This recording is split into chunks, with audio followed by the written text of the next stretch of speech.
புகுந்த வீட்டில் சமைக்கும் போது, அடடா! என்னம்மா சமைச்சிருக்க? உன் கையில சாப்பிட்றதுக்காகவே நான் இங்க வரேன். மீனா சமையலறையில் நின்று வெங்காயத்தை வதக்கிக் கொண்டிருந்தாள். அந்த வாசனை வீட்டை முழுவதும் நிரப்பியது. அப்போது வாசலிலிருந்து சிரித்தபடி உள்ளே வந்தான் அவளுடைய பெரியம்மா மகன் சதீஷ். மீனா, இன்று என்ன ஸ்பெஷல்? நாட்டுக்கோழி குழம்பு. அப்படியா? அப்போ இன்று நான் இங்கே தான் சாப்பிட்றேன். சிரித்துக்கொண்டே அவள் உணவை பரிமாறினாள். ஒரு வாய் சாப்பிட்டவுடன் அவன் கண்களை மூடி, சத்தியமா சொல்றேன், நீ கல்யாணம் ஆகிற வீட்டுக்காரங்க ரொம்ப அதிர்ஷ்டசாலிகள். உன் கையில சாப்பிட்றது ஒரு பாக்கியம். அந்த ஒரு பாராட்டு மீனாவின் முகத்தில் 1000 பூக்கள் மலர வைத்தது. சமையல் அவளுக்கு ஒரு வேலையாக இல்லை. விருப்பத்துடன் ரசித்து செய்வாள். அம்மா, அப்பா, தம்பி, அண்ணன் என அனைவரும் சாப்பிட்டுவிட்டு நன்றாக இருக்கிறது என்பதுதான் அவளின் சமையலின் சன்மானம். மற்றும் அது அன்பை பரிமாறும் மொழியாக மாறியது. அம்மாவிடம் கற்ற ஒவ்வொரு குறிப்பையும் மனதில் பதித்தாள். தேங்காய் எவ்வளவு, மிளகாய் எவ்வளவு, உப்பு எவ்வளவு, குழம்பு எவ்வளோ நேரம் கொதிக்க வேண்டும், சாம்பாரில் பருப்பு எப்போது சேர்க்க வேண்டும், எல்லாவற்றையும் ரசித்து கற்றுக்கொண்டாள். ஒரு நாள் என் வீட்டுக்காரர்களும் இப்படிதான் என்னை பாராட்டுவாங்க. அது அவளுடைய கனவு. காலம் நகர்ந்தது. மீனா திருமண வயதை அடைந்தாள். தூரத்து ஊரில் வேலை பார்த்த மதன் என்கிற இளைஞனுக்கு அவளை திருமணம் செய்து வைத்தார்கள். புதிய வீடு, புதிய மனிதர்கள், புதிய பழக்கங்கள், புதிய பொறுப்புகள், எல்லாமே புதிது. ஆனால் அவளுக்கு சமையலெல்லாம் அத்துப்படி. திருமணமான மறுநாளே சமையலறைக்குள் நுழைந்தாள். மாமியார் எதுவும் அவசரம் இல்லைம்மா என்றாலும் அவள் விடவில்லை. இன்று முதல் இந்த வீட்டில் என் கையால் சமைச்சு எல்லாரையும் சந்தோஷப்படுத்தணும் என்ற மனதுக்குள் உறுதியெடுத்தாள். அன்று சாம்பார், உருளைக்கிழங்கு வறுவல், ரசம், அப்பளம், தயிர் எல்லாம் சமைத்தாள். உணவு மேஜையில் அனைவரும் அமர்ந்தனர். மதன் அமைதியாக சாப்பிட்டான். மாமனார் சாப்பிட்டார், மாமியார் சாப்பிட்டார். யாரும் ஒரு வார்த்தையும் பேசவில்லை. நல்லா இருக்கா என்று வெக்கத்துடன் கேட்டாள். மாமியார் சிரித்தார். மாமனார் தலையசைத்தார். மதன் சாப்பிட்டு தண்ணீர் குடித்துவிட்டு எழுந்து சென்றான். அவள் மனதில் சிறிய ஏமாற்றம். பரவாயில்ல, வெக்கப்பட்டிருப்பாங்க என்று தன்னைத்தானே சமாதானப்படுத்தி கொண்டாள். அடுத்த நாள் இன்னும் சுவையாக சமைத்தாள். அதுக்கடுத்த நாள் இன்னும் கவனமாக சமைத்தாள். வாரம் கடந்தது, மாதம் கடந்தது, ஆண்டு கடந்தது. பாராட்டு மட்டும் வரவில்லை. அவள் வேலைக்கும் செல்வாள். காலை 5 மணிக்கு எழுந்து விடுவாள். அரிசி கழுவுவாள், காய்கறி நறுக்குவாள், குழந்தைகளுக்கான டிஃபன், கணவனுக்கான மதிய உணவு, மாமனார் மாமியாருக்கான காலை உணவு அனைத்தையும் தனியாக செய்வாள். அவளுடைய கைகள் அடுப்பின் சூட்டால் கருமையாகின. எண்ணெய் தெரித்து விரல்களில் சிறிய தீக்காயங்கள். சப்பாத்தி சுடும்போது வெப்பம், குழம்பு கொதிக்கும்போது நீராவி, வியர்வை நெற்றியிலிருந்து வலியும். அதை துடிக்க நேரமில்லை. ஆனால் அவளுடைய மனதில் ஒரே ஆசை, இன்று யாராவது நல்லா இருக்குன்னு சொல்லுவாங்களா? அப்படி யாராவது அவளது சமையல் நன்றாக இருக்கிறது என்று கூறியிருந்தால் அவள் பாடுபட்டு சமைத்ததெல்லாம் அவளுக்கு ஒரு பொருட்டாக இருந்திருக்காது. மதியம் கணவன் அலுவலகத்தில் டிஃபன் திறப்பான். இரவில் வீட்டுக்கு வந்து அமைதியாக சாப்பிடுவான். ஒரு வார்த்தையும் இல்லை. சில நாட்களில் மட்டும் உப்பு கொஞ்சம் அதிகமாக இருக்கு, காரம் குறைவு, ரசம் புளிப்பு, அவ்வளோதான். நல்லதை பற்றி ஒரு நாளும் பேசவில்லை. 10 வருடங்கள் கடந்தன.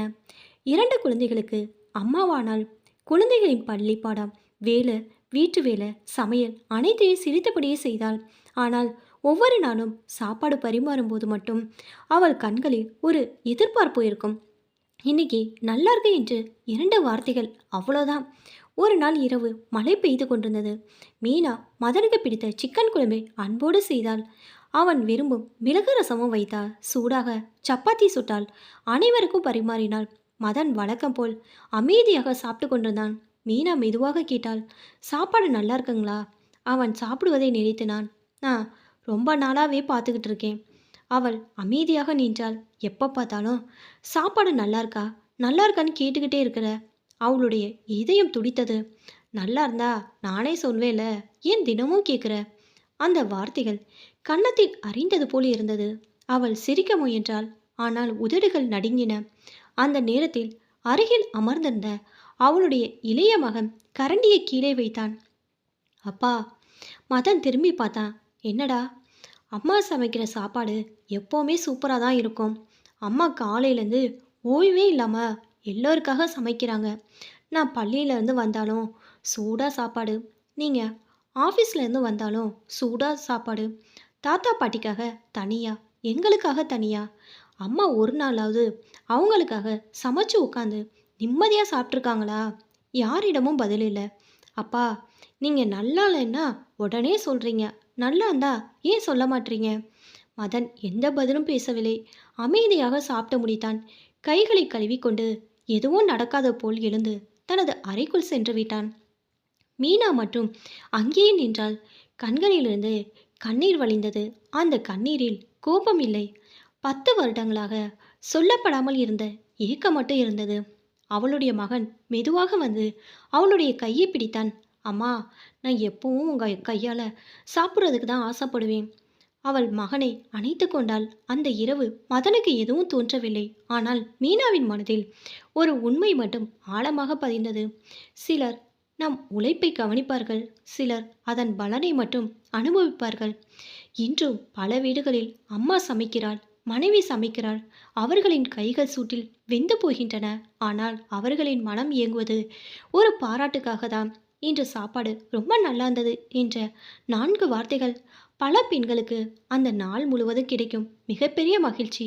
இந்த வார்த்தை மீனாவுக்கு மட்டுமல்ல, நம்முடைய குடும்பங்களில் வாழும் பல பெண்களும் எதிர்பார்க்கும் ஒரு வார்த்தை தான்.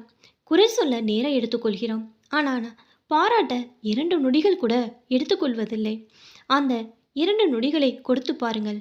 அவள் சமைக்கும் உணவின் சுவை மட்டுமல்ல, அவள் முகத்தில் மலரும் புன்னகையும் இன்னும் அழகாக இருக்கும்.